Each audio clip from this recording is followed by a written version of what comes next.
yang Anda percaya tentang murid dan pembelajaran di kelas sebelum Anda mempelajari modul 1.1 ini? Sebelum saya mempelajari modul 1.1 ini, ternyata saya masih terlalu dalam pembelajaran dengan konsep pendidikan zaman kolonial Belanda, yang mana hanya lebih ditekankan pada baca, tulis, hitung, dan hafal.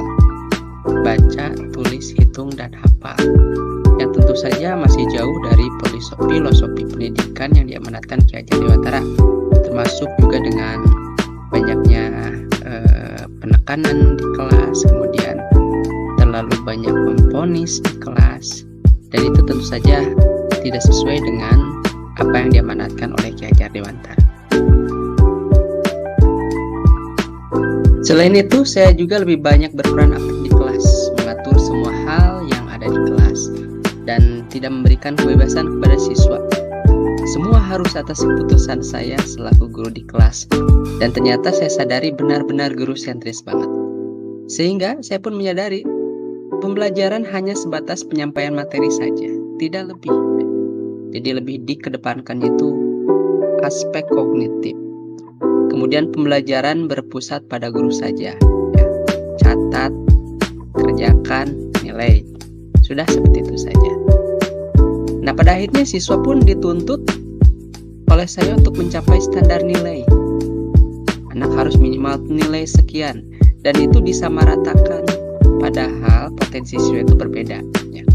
Kemudian juga saya terlalu terpaku kepada ketuntasan kurikulum dan ketuntasan materi, sehingga terasa dikejar-kejar oleh ketuntasan tersebut. Pada akhirnya pembelajaran pun terasa monoton, membosankan, dan tidak menyenangkan pada peserta didik.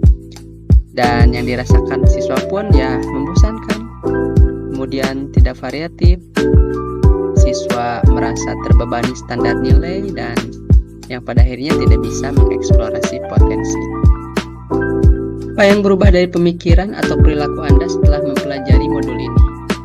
Tentu saja banyak sekali hal yang ingin saya rubah, hal yang ingin saya rekonstruksi setelah mempelajari modul ini, terutama dari pembelajaran saya selama di kelas. Karena saya sadari ternyata pembelajaran yang saya lakukan selama ini masih jauh dari pendidikan dan pengajaran yang sesungguhnya. Lalu apa perubahannya? Tentu saja saya harus merubah konsep pembelajaran baik di kelas maupun di luar kelas, dengan pembelajaran yang menyenangkan sesuai kodrat anak. Jadi yang harus saya mulai adalah pembelajaran harus mencakup seluruh aspek, baik kognitif, afektif, psikomotor, pendidikan budi pekerti, dan karakter. Dan untuk pendidikan budi pekerti dan karakter memang sudah saya laksanakan, ya, melalui 7 poin atikan istimewa Purwakarta dengan pembiasaan-pembiasaan yang positif setiap hari.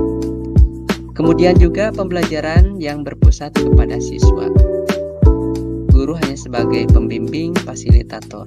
Selebihnya siswa yang memegang kendali pembelajaran selama di kelas.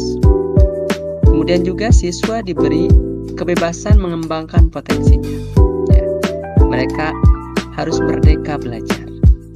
Mereka harus bebas menentukan arah potensinya dengan arahan kita, dengan tuntunan kita.